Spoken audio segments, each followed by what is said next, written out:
The key is in death, Freddy, he said. Can't you see that? If you ever have to kill, you'll know. We always came to that stalemate.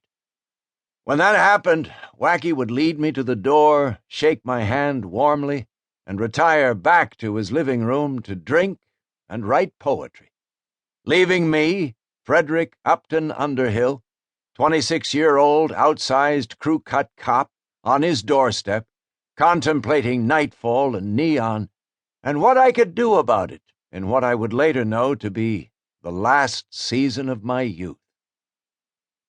That season was to become a rite of passage composed of many false starts and erroneous conclusions.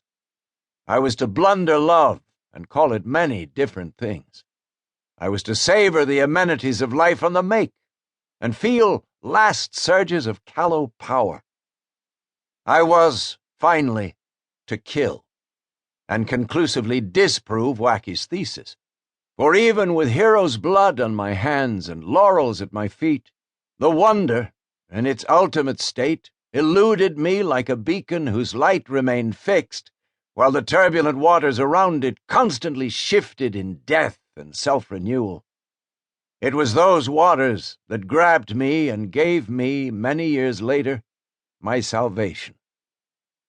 If you trace every link in the Eddie Engels case backward and forward in time, you will find no beginning and no end. When my rapacious ambition thrust me into a brutal labyrinth of death and shame and betrayal in 1951, it was only my beginning. At the final unraveling in 1955, I knew that my willingness to move with and be part of a score of hellishly driven lives in clandestine transit was the wonder, as well as my ultimate redemption. Part 1. Last Season. Chapter 1. Wacky and I had been partners for 3 months when Night Train entered our lives. The roll call sergeant told us about him as we were getting into our '48 Ford black and white in the parking lot at Wilshire Station. "Walker, Underhill, come here a second," he called at us. We walked over. His name was Gately. He needed a shave, and he was smiling. "The loot's got a good one for you guys. You golfers get all the breaks. You like dogs? I hate dogs. We got a dog who's terrorizing little kiddies, stealing their lunches over at the elementary school off Orange and Olympic. Mean old trash can dog used to belong to a wino. The janitor at the school's got him. Says he's gonna kill him or cut his balls off. The animal regulation guys don't want the squeal, 'cause they think the janitor's crazy. You guys go take the mean old dog to the pound.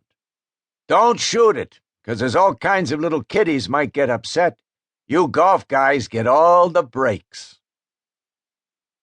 Wacky pulled the black and white out onto Pico, laughing and talking in verse, which he sometimes did when coffee reactivated the previous night's booze still in his system. "Whither thou, O noble beast? The most we do is ne'er our least. O noble hound, soon to be found, awaits the pound, thence gas and ground." I laughed on while Wacky continued, driving his poetry into the pavement. The janitor at Wilshire Crest School was a fat Japanese guy of about 50. Wacky waggled his eyebrows at him, which broke the ice and got a laugh. He led us to the dog, who was locked up inside a portable construction toilet. As we approached, I could hear a keening wail arise from the flimsy structure. At the prearranged signal from Wacky, I kicked a hole in the side of the outhouse and shoved in our combined lunches: 2 ham and cheese sandwiches, a sardine sandwich, 1 roast beef on rye, and 2 apples. There was a sound of furious masticating.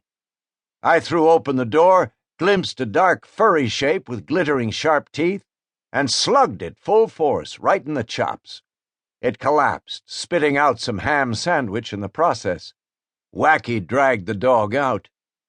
He was a nice-looking black Labrador, but very fat. He had a gigantic whanger that must have dragged the ground when he walked. Wacky was in love. "Ah, Freddie, look at my poor baby! Ah!"